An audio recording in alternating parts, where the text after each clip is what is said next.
ओम शांति। आज के बाबा के साकार महावाक्य हैं 30 दिसंबर 2020। आज बाबा बोले, मीठे बच्चे, सत बाप द्वारा संगम पर तुम्हें सत्यता का वरदान मिलता है, इसलिए तुम कभी भी झूठ नहीं बोल सकते। आज मुरली में प्रश्न है, निर्विकारी बनने के लिए आप बच्चों को कौन सी मेहनत जरूर करनी है? तो बाबा ने उत्तर दिया, आत्म अभिमानी बनने की मेहनत जरूर करनी है। प्रकृति के बीच में आत्मा को ही देखने का अभ्यास करो। आत्मा होकर आत्मा से बात करो, आत्मा होकर सुनो, देह पर दृष्टि न जाए, यही मुख्य मेहनत है। इसी मेहनत में विघ्न पड़ते हैं। जितना हो सके यह अभ्यास करो कि मैं आत्मा हूँ, मैं आत्मा हूँ। आज मुरली में गीत हैं, ओम नमः शिवाय, पितुमात सहायक स्वामी सखा, तुम ही जग के रखवाले हो। ओम शांति। मीठे बच्चों को बाप ने स्मृति दिलाई है कि सृष्टि का चक्र कैसे फिरता है। अभी तुम बच्चे जानते हो, हमने बाप से जो कुछ जाना है, बाप ने जो रास्ता बताया है, वह दुनिया में कोई नहीं जानता। आपे ही पूज्य, आपे ही पुजारी का अर्थ भी तुम्हें समझाया है। जो पूज्य विश्व के मालिक बनते हैं, वही फिर पुजारी बनते हैं। परमात्मा के लिए ऐसे नहीं कहेंगे। अब तुम्हें स्मृति में आया है कि यह तो बिल्कुल राइट बात है। सृष्टि के आदि मध्य अंत का समाचार बाप ही सुनाते हैं और किसी को भी ज्ञान का सागर नहीं कहा जाता। यह महिमा श्री कृष्ण की नहीं है। श्री कृष्ण नाम तो शरीर का है ना, वह तो शरीरधारी हैं। उनमें सारा ज्ञान हो न सके। अभी तुम समझते हो, उनकी आत्मा ज्ञान ले रही है संगम युग पर। यह वंडरफुल बात है। बाप बिगर कोई समझा न सके। ऐसे तो बहुत साधु संत भिन्न भिन्न प्रकार के हठ योग आदि सिखलाते रहते हैं। वह सब है भक्ति मार्ग। सतयुग में तुम कोई की भी पूजा नहीं करते हो। वहाँ तुम पुजारी नहीं बनते हो। उनको कहा ही जाता है पूज्य देवी देवता थे, अब नहीं है। वही पूज्य फिर अब पुजारी बने हैं। बाप कहते हैं, यह भी पूजा करते थे ना ब्रह्मा बाबा। सारी दुनिया इस समय पुजारी है। नई दुनिया में एक ही पूज्य देवी देवता धर्म रहता है। बच्चों को स्मृति में आया, बरोबर ड्रामा के प्लान अनुसार यह बिल्कुल राइट है। गीता एपिसोड बरोबर है। सिर्फ गीता में नाम बदली कर दिया है। जिस समझाने के लिए ही तुम मेहनत करते हो। 2500 वर्ष से गीता कृष्ण की समझते आए हो। अब एक जन्म में समझ आई कि गीता निराकार भगवान ने सुनाई। इसमें टाइम तो लगता है ना। भक्ति का भी समझाया है। झाड़ कितना लंबा चौड़ा है। तुम लिख सकते हो, बाबा हमको राजयोग सिखला रहे हैं। जिन बच्चों को निश्चय हो जाता है, तो वे निश्चय से समझाते भी हैं।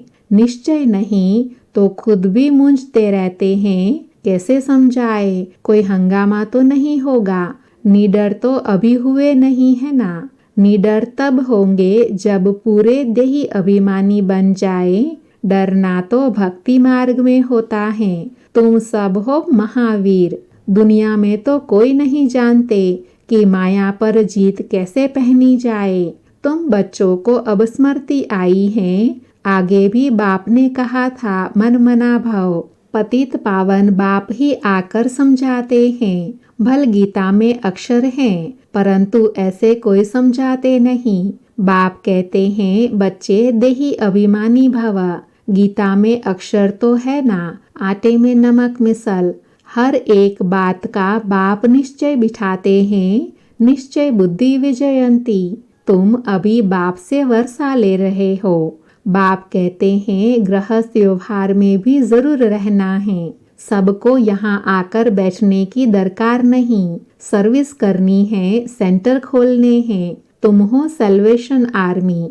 अर्थात सबको पुरानी कलयुगी दुनिया से बाहर निकाल सतयुगी दुनिया में ले जाने वाले सेल्वेशन आर्मी ईश्वरीय मिशन होना। पहले शूद्र मायावी मिशन के थे, अभी तुम ईश्वरीय मिशन के बने हो। तुम्हारा महत्व बहुत है। इन लक्ष्मी नारायण की क्या महिमा है। जैसे राजाएं होते हैं वैसे राज्य करते हैं। बाकी इन्हों को कहेंगे सर्वगुण संपन्न, 16 कला संपूर्ण, संपूर्ण निर्विकारी, विश्व का मालिक, क्योंकि उस समय और कोई राज्य नहीं होता। अभी बच्चे समझते हैं विश्व के मालिक कैसे बने।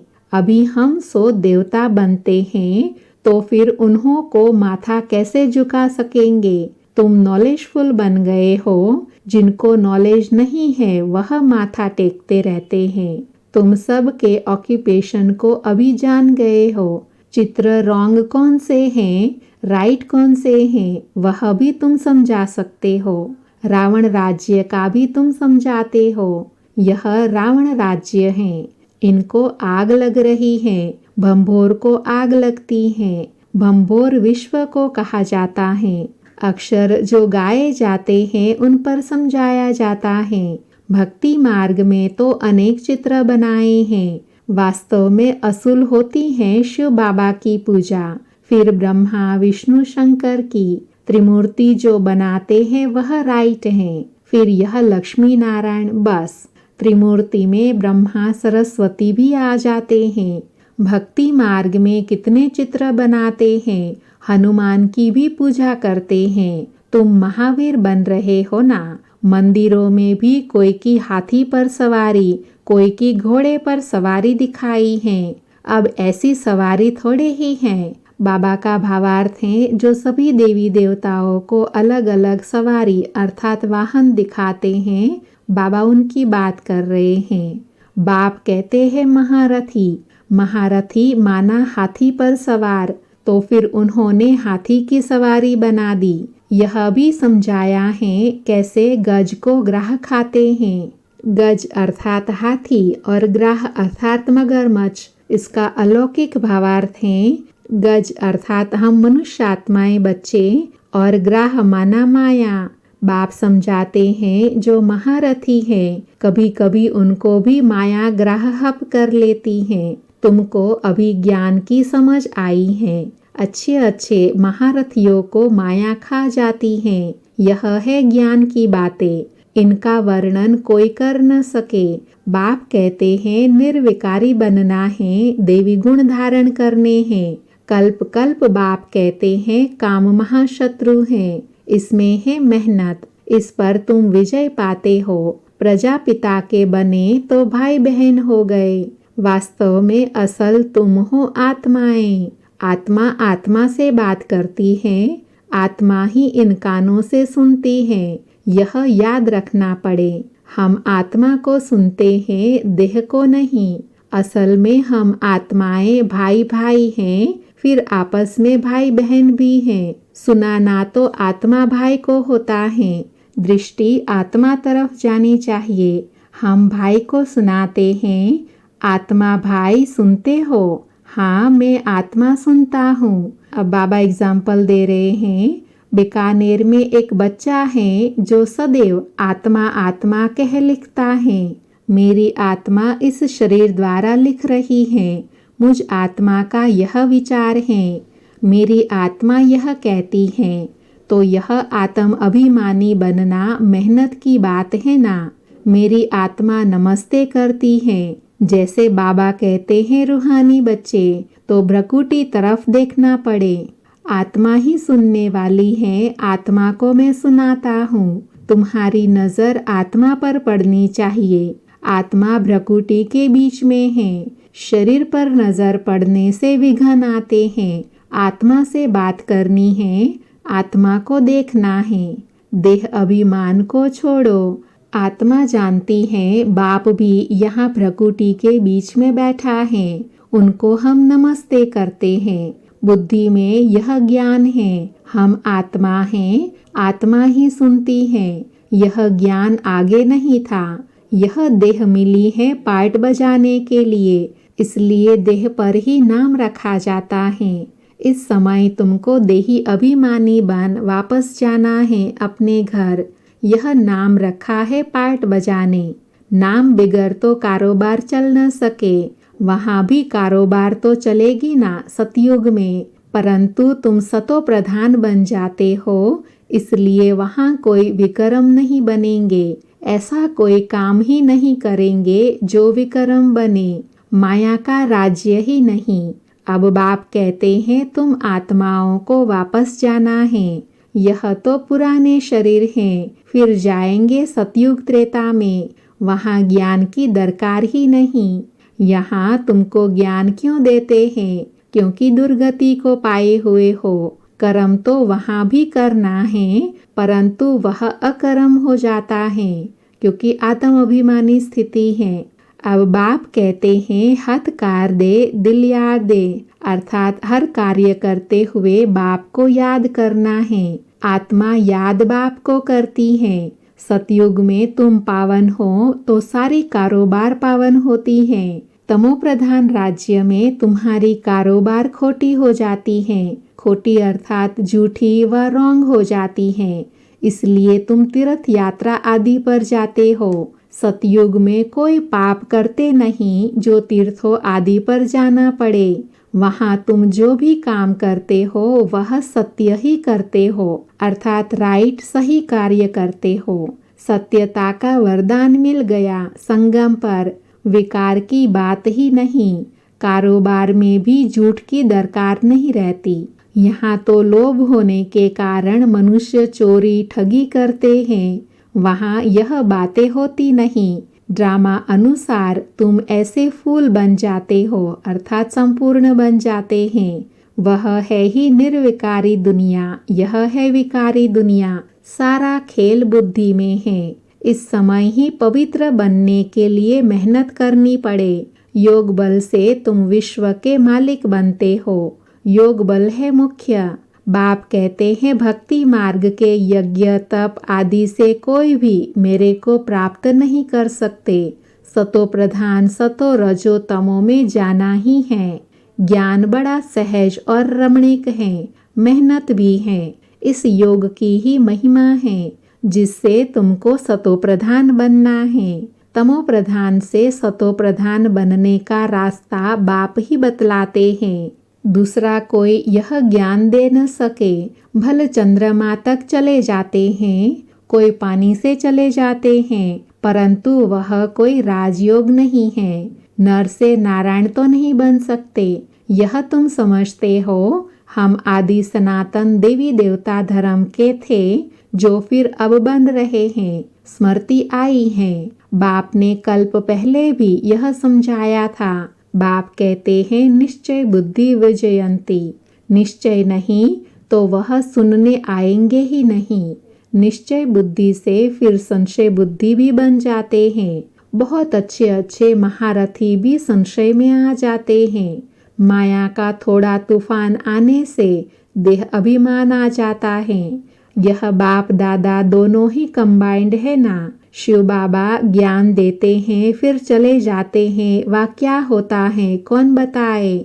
बाबा से पूछे क्या आप सदैव हो या चले जाते हो? बाप से तो यह नहीं पूछ सकते हैं ना।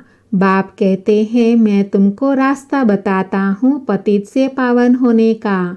आऊँ जाऊँ मुझे तो बहुत काम करने पड़ते हैं। बच्चों के पास भी जाता हूँ, उनसे कार्य कराता हूँ। इसमें संशय की कोई बात न लाए।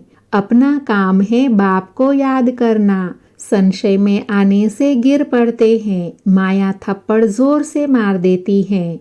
बाप ने कहा है बहुत जन्मों के अंत के भी अंत में मैं इनमें आता हूँ। बच्चों को निश्चय है बरोबर बाप ही हमें यह ज्ञान दे रहे हैं, फिर भी इस निश्चय से कितने गिर पड़ते हैं यह बाप जानते हैं। तुमको पावन बनना है तो बाप कहते हैं माम एकम याद करो और कोई बातों में नहीं पड़ो। तुम यह ऐसी बातें करते हो तो समझ में आता है पक्का निश्चय नहीं है। पहले एक बात को समझो जिससे तुम्हारे पाप नाश होते हैं। बाकी फालतू बातें करने की दरकार नहीं। बाप की याद से विक्रम विनाश होंगे, फिर और कोई बात में क्यों जाते हो? देखो, कोई प्रश्न उत्तर में मूंझता है तो उसे बोलो कि तुम इन बातों को छोड़ एक बाप की याद में रहने का पुरुषार्थ करो। संशय में आया तो पढ़ाई ही छोड़ देंगे, फिर कल्याण ही नहीं होगा। न बस देखकर समझाना है, संशय में है तो एक पॉइंट पर खड़ा कर देना है। बहुत युक्ति से समझाना पड़ता है। बच्चों को पहले यह निश्चय हो, बाबा आया हुआ है, हमको पढ़ा रहे हैं, यह तो खुशी रहती है। नहीं पढ़ेंगे तो नापास हो जाएंगे, उनको खुशी भी क्यों आएगी? स्कूल में पढ़ाई तो एक ही होती है, फिर कोई पढ़कर लाखों की कमाई करते हैं, कोई 5-10 रुपया कमाते हैं। तुम्हारी एम ऑब्जेक्ट ही है नर से नारायण बनना। राजा स्थापन होती है, तुम मनुष्य से देवता बनेंगे। देवताओं की तो बड़ी राजधानी है, उसमें ऊंच पद पाना वह फिर पढ़ाई और एक्टिविटी पर है। तुम्हारी एक्टिविटी बड़ी अच्छी होनी चाहिए। बाबा अपने लिए भी कहते हैं, अभी कर्मातीत अवस्था नहीं बनी है, हमको भी संपूर्ण बनना है। अभी बने नहीं है। ब्रह्मा बाबा कह रहे हैं ज्ञान तो बड़ा सहज है, बाप को याद करना भी सहज है, परंतु जब करे ना। अच्छा, मीठे मीठे सिकिलधे बच्चों प्रति माता पिता बाप दादा का याद प्यार और गुड मॉर्निंग। रूहानी बाप की रूहानी बच्चों को नमस्ते। हम रूहानी बच्चों की रूहानी माता पिता बाप दादा का याद प्यार गुड मॉर्निंग और नमस्ते। धारणा के लिए सार हैं, उसमें पहला है, किसी भी बात में संशय बुद्धि बन पढ़ाई नहीं छोड़नी है। पहले तो पावन बनने के लिए एक बाप को याद करना है, दूसरी बातों में नहीं जाना है। दूसरा है, शरीर पर नजर जाने से विघ्न आते हैं, इसलिए भ्रकुटी में देखना है। आत्मा समझ आत्मा से बात करनी है, आत्म अभिमानी बनना है, निडर बनकर सेवा करनी है। आज बाबा ने वरदान दिया, दृढ़ संकल्प द्वारा कमजोरियों रूपी कलयुगी पर्वत को समाप्त करने वाले समर्थी स्वरूप भव।